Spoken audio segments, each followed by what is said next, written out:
Welcome to the Slop Farm. Enjoy the video. You start by confirming prerequisites: React 17 or 18, a working bundler, and the data source.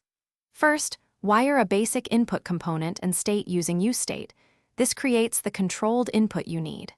Once done, fetch or import your dataset and normalize items into ID and label fields so matching is predictable. Make sure to install or plan a library, downshift or React select, if you prefer accessibility and keyboard handling out of the box.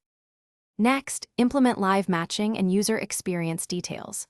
You should debounce the input at 200 to 300 ms to avoid flooding the API, then run a matching function that prioritizes exact matches, then prefixes, then fuzzy results for better relevance. Once matched, render a drop-down list with clear focus styles, keyboard up/down and enter selection handlers, and area roles for screen readers. Make sure to update the input value on selection and close the list. This prevents stale suggestions and keeps state Finally, finalize behavior and test thoroughly. Add caching for recent queries to reduce latency and normalize server responses so results stay consistent.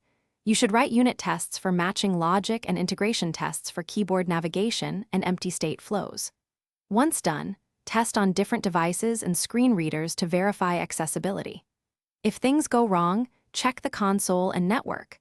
Most issues are debouncing timing, mismatched item keys, or missing area attributes. Fix. Thanks for watching. Consider subscribing if we helped you today.